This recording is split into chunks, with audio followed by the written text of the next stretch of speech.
When we start Excel for the first time, we will see such kind of interface. However, it might differ from different versions of Office, but more or less it might be the same. Left side we will see all other Excel files you may be working on. If there is something, you can straight away click on that and start using those. Else we can always click on the blank workbook and start. In Excel, the file that we are working on is called a workbook, and inside that workbook there can be worksheets. By default, you can have one or more than one worksheets, and we have option to add more worksheets. Say you've got worksheet 2, worksheet 3 and worksheet 4 and so on. All the worksheets can have different type of data. Let me explain you about the interface one by one. We'll start with these columns and rows. You will notice that our worksheet is divided into columns A, B, C, D, E, F, G, and we have got rows 1, 2, 3, 4, 5. And the intersection of both of them is called a cell.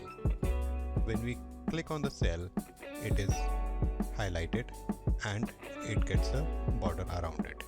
That means this particular cell is highlighted. Each and every cell has got its own identifier, which is a combination of the column number and the row number.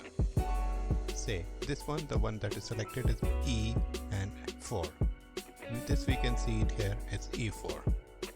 If we check the first cell, it will be A1, second cell will be B1, third cell here will be C1 and so on. I can click anywhere on the sheet, it has got its own unique identifier. You will see this one is K15. On top we have got big menu bar, which is called a ribbon. Ribbon is divided into different tabs: home, insert, page layout and all those. All these shortcuts and the functions are listed and divided into different tabs as per their functions. Furthermore, each and every section on the ribbon is divided into different groups. Say, if this is a font group, so everything related to text we can do it here, or alignment, everything related to alignment we can manage it from here, or same way other things as well. Some of these has got this small little arrow, as you can see against that, which when we click on this, it opens up a different dialog box in which we can have more options to control the same thing.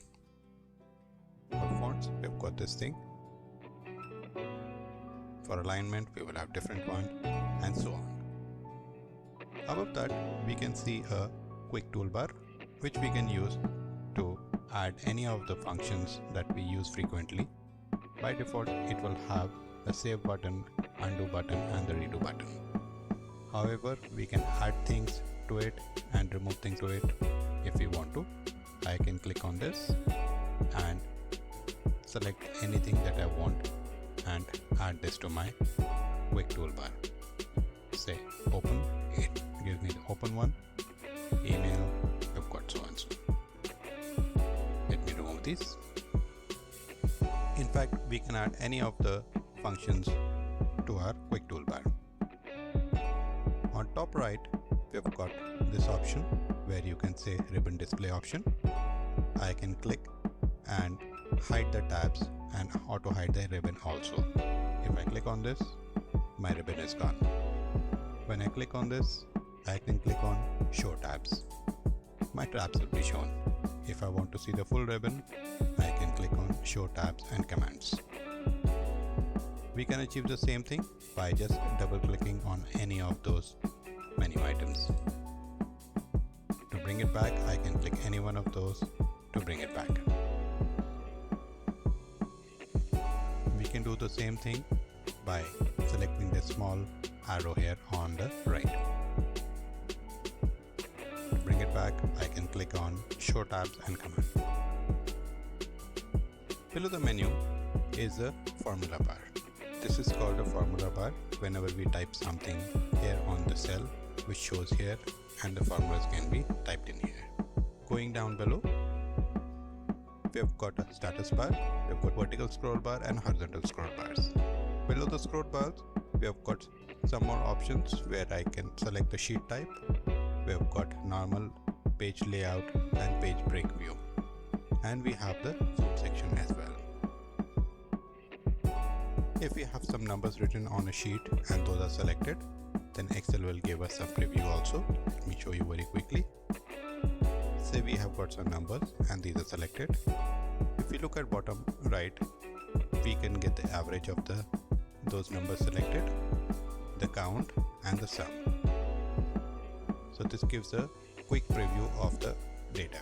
Let me remove this. In order to save a file, we'll have to click the file button and then we can select save as for the first time or save when we wanted to save our changes in a worksheet. We can click on save as and it will display where we wanted to save it, or we can browse the location where we wanted to save. I'll say cancel.